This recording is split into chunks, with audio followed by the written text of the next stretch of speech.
স্বরচিত কবিতা পাঠ করছি হুমায়ুন হাবিব। আমার কবিতার শিরোনাম তোমার বাগান বাড়িতে ডেকেছ আমায়।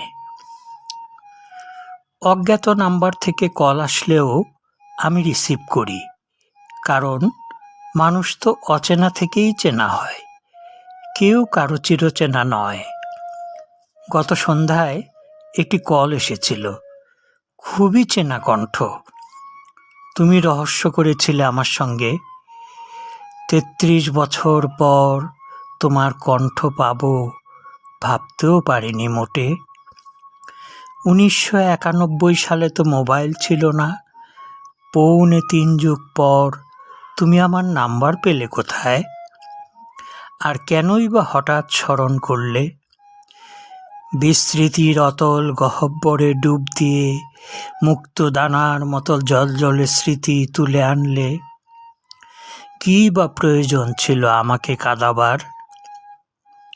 তুমি তোমার বাগান বাড়িতে আমাকে আসতে বললে, হোক পৃথিবীর যত কাপুরুষ কিংবা বীর পুরুষ, হারানো প্রেমিকার আমন্ত্রণ প্রত্যাখ্যানের সাহস থাকে না বুকে।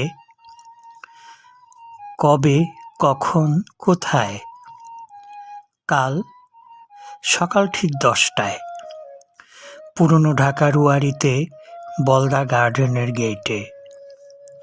আমাকে নিয়ে তুমি রিকশায় উঠলে, বহুদিনের পুরাতন কেমন এক চেনা ঘ্রাণ আমাকে মাদকতায় ফেলে দিল। আমি সম্মোহিত হয়ে গেলাম। কিছুক্ষণের মধ্যেই বড় এক গেইটের সামনে এসে রিকশা থামতেই তুমি মোবাইলে কাকে কি বললে। মাঝবয়সী এক নারী খুলে দিলেন গেট। ভেতরে প্রবেশ করতেই তুমি তরুণী ট্যুরিস্ট গাইডের মতো বলতে শুরু করলে, এটা আমার বাবার বাড়ি। বাবা মা কেউ এখন আর নেই, বড় বোন আর বড় ভাই কানাডায় সেটেলড। তুমি তো জানোই আমি সবার ছোট। আমিই থেকে গেলাম এই পুরনো বাড়িতে। ওই যে দেখলে মহিলাকে, সেই আমার সব দেখাশোনা করে। আর কে থাকেন এখানে? বড্ড কৌতূহল আমার। আমি একাই। কেন?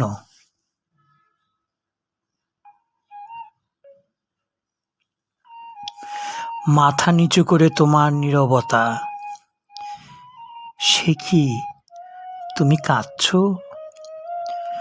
কোনো এক প্রচণ্ড অভিমানে তুমি যখন আমাদের এঙ্গেজমেন্টটা ভেঙে দিলে, তারপর এ বিশ্বের কোনো প্রেমিক পুরুষকেই আমি আর বিশ্বাস করতে পারিনি। দেখো, ফুলের ঘ্রাণেই আমার বসবাস। তোমার চোখ মুছতে মুছতে আমাকে একপাশে নিয়ে দেখালে, দেখছো ঝাঁকে ঝাঁকে দোলন চাপা ফুল তোমাকে স্বাগত জানাচ্ছে। তোমার খুব প্রিয় ফুল এই দোলন চাপা। তাই আমি সারা বেলা এই মিষ্টি ঘ্রাণেই থাকি মাতোয়ারা।